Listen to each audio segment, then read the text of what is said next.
উত্তর দিনাজপুরের প্রগতিশীল সমবায় সমিতি সোনাবাড়ি উত্তর ও গোবিন্দপুর কৃষি উন্নয়ন সমিতি রায়গঞ্জ সমবায় সমিতির নির্বাচনের মনোনয়নপত্র জমা করার শেষ দিন ছিল 15 ফেব্রুয়ারি 2025 শনিবার সমবায় ব্যাংকে এবং আগামী 3রা মার্চ 2025 এই সমিতির নির্বাচন এবং সেই দিনই তার ফলাফল ঘোষণা হবে বলে জানা যায় এবং এদিনের মনোনয়ন প্রক্রিয়া সম্পূর্ণ সুষ্ঠু ও স্বাভাবিকভাবেই সম্পন্ন হয়। এই শেষ দিনে রাজ্য সরকারের পক্ষ থেকে আব্দুল সামাদ, লতিফুর রহমান, নবকুমার পাল, চারুলতা রায়, লুৎফা খাতুন, কৃষ্ণ রায় মোট 6 জন মনোনয়নপত্র জমা করলেন। অপরদিকে বিরোধী পক্ষ বিজেপি, সিপিআইএম এবং কংগ্রেস জোটভাবে মনোনয়ন দাখিল করলেন এবং সর্বমোট 13 জন মনোনয়ন জমা করেন এদিন। আসুন শুনে নেব রায়গঞ্জ ব্লক 2 এর ব্লক সভাপতি দীপঙ্কর বর্মন কি বললেন আজকের এই মনোনয়নপত্র দাখিলকে নিয়ে। দাদার নাম পরিচয়টা একটু সবার অর্থে জানতে চাইবো। আমার নাম দীপঙ্কর বর্মন, আমি রায়গঞ্জ ব্লক 2 তৃণমূল কংগ্রেসের ব্লক সভাপতি হিসেবে দায়িত্বে রয়েছি। আজকে এখানে আপনাদের কর্মসূচি কি ছিল? আজকে এখানে কর্মসূচি ছিল, এখানকার আমাদের উত্তর দিনাজপুরের সবথেকে প্রগতিশীল যে সমিতি রয়েছে সমবায় সমিতি, কৃষি সমবায় সমিতি, সেটা হলো আপনার সোনাবাড়ি উত্তর ও গোবিন্দপুর সমবায় কৃষি উন্নয়ন সমিতি। তার নির্বাচনের আজকে নমিনেশনের লাস্ট ডেট ছিল। সেক্ষেত্রে আমরা দলের পক্ষ থেকে তৃণমূল কংগ্রেস সমর্থিত 6 জন প্রার্থীকে আমরা দিয়েছি সরকারের নিয়ম অনুযায়ী, যেমন 2 জন মহিলা প্রার্থী, 1 জন এসসি এবং বাকিরা জেনারেল বা যে কোনো কিছু দিলেই হবে জেনারেল ক্যান্ডিডেট ছিল। সেই নিয়ম অনুযায়ী আমরা 6 আমরা নমিনেশন করলাম। নির্বাচন কবে? নির্বাচন আছে আপনার 3 তারিখের 3রা মার্চ। কিভাবে নির্বাচন পদ্ধতি হবে সম্পন্ন হবে? আমরা কীভাবে নির্বাচন পদ্ধতি সম্পন্ন হবে সেটা একদম পরিষ্কার, যে খুব সুন্দরভাবে নমিনেশনটা হয়েছে। বিরোধীরাও ছিল, আমরা তাদেরকে কোনো রকম বাধা বিপত্তির মধ্যে দিই, বরং যে সমস্যাগুলো হয়েছে সেই সমস্যাগুলো আমরা দূর করে দেওয়ার চেষ্টা করেছি। একদম ভাই বন্ধুর মতো করে একসঙ্গে নমিনেশন করা হলো। তার মানে বোঝাই যাচ্ছে যেটা হবে জনগণের রায়ে হবে, যারা এখানকার ভোটার রয়েছে তাদের রায়ে হবে, একদম গণতান্ত্রিক পদ্ধতিতে। তৃণমূল কংগ্রেস বরাবরই গণতন্ত্রে বিশ্বাসী, যে কারণে আমরা আমাদের 6 জন ক্যান্ডিডেট দিতে পেরেছি। তারা কিন্তু মহাজোট করেছে, সিপিএম, কংগ্রেস, বিজেপি, অর্থাৎ তারপরেও 6টা তারা দিতে পেরেছে কিনা সন্দেহ আছে। ম্যানেজারবাবু টাইম হলে পরেই জানাবেন যে কতগুলো নমিনেশন হলো, আমরা ঠিক খবরটা পেয়ে যাব। আপনারাও খবর জোগাড় করে দিতে পারবেন। যে এখানেই বোঝা যাচ্ছে যে তাদের ক্যান্ডিডেট হচ্ছে না, তারপরেও তাদেরকে আমরা নমিনেশন করতে দিয়েছি।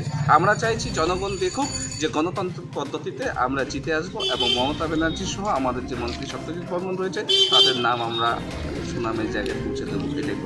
তাহলে জয়ের ব্যাপারে আপনারা কতটা আশাবাদী? জয়ের ব্যাপারে তো আমরা 100% নিশ্চিত, এই কারণেই যে আমরা এককভাবে 6 করেছি। তারা 3টা দল মিলেও 6 করেছে কিনা এখনো সন্দেহ আছে, সেটা সময় বলবে।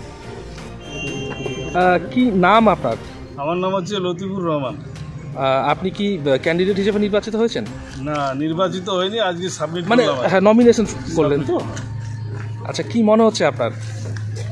মনে হচ্ছে কি যে আমরা তো এখানে গণতান্ত্রিকভাবে নির্বাচন করছি, মানে অবাধে যাদের যাদের ইচ্ছা নমিনেশন সাবমিট করতে পারে। তাতে আমরা যেটা দেখলাম আর কি, আমাদের অল ইন্ডিয়া তৃণমূল পার্টির পক্ষ থেকে আমরা 6 জন প্রার্থী দিয়েছি, আর বিরোধীরা সিপিএম,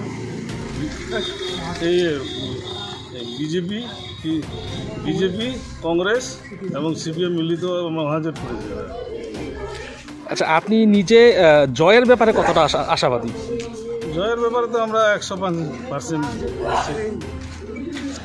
কোনো মেসেজ দিতে চাইবেন মানুষদের বা যারা নির্বাচন আপনাকে করবেন আর কি?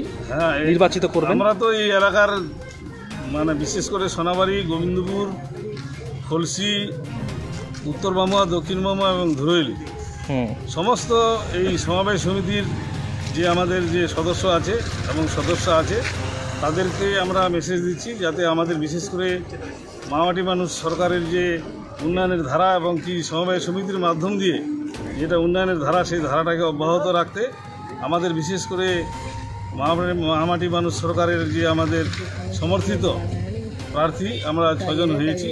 এই 6 জনকে বিপুল ভোট দেওয়ার জন্য আবেদন রাখছি। আমি আমার নাম হচ্ছে মুসলিমউদ্দিন আহমেদ, অ্যাকাউন্ট্যান্ট এসডি। আচ্ছা, আজকে তো আমরা জানলাম এখানে একটা নমিনেশন হলো নির্বাচন প্রসঙ্গে, তো কতজন ক্যান্ডিডেট আজকে নমিনেশন ফাইল? আজকে ক্যান্ডিডেট 13 জন ক্যান্ডিডেট মনোনয়নপত্র দাখিল করেছে।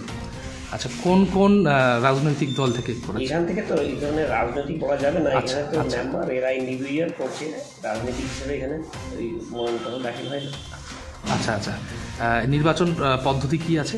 নির্বাচন শিডিউল মাফিক হয়, 17টি স্ক্রুটিনি আছে, তারপরে আবার প্রত্যাহার আছে 18 তারিখ আছে, আর ইলেকশন এজিএমটা আছে 2/3/2025। আচ্ছা, ফলাফলটা কবে ঘোষণা হবে? ফলাফল ওই দিনই ঘোষণা হবে।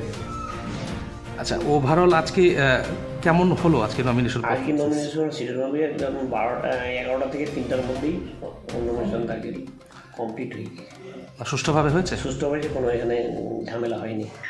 रिलायंस डिजिटल का डिजिटल इंडिया सेल शुरू हो चुका है। पाइए 26,000 तक का instant discount leading bank cards पर। साथ ही पाइए फास्टेस्ट डिलीवरी एंड इंस्टॉलेशन, सबसे कम दाम, 14 दिनों की रिटर्न पॉलिसी और इजी EMIs अपने नजदीकी रिलायंस डिजिटल। এখন আপনিও রিপোর্টার, আপনার এলাকার যে কোনো খবর পাঠান এই নম্বরগুলোতে।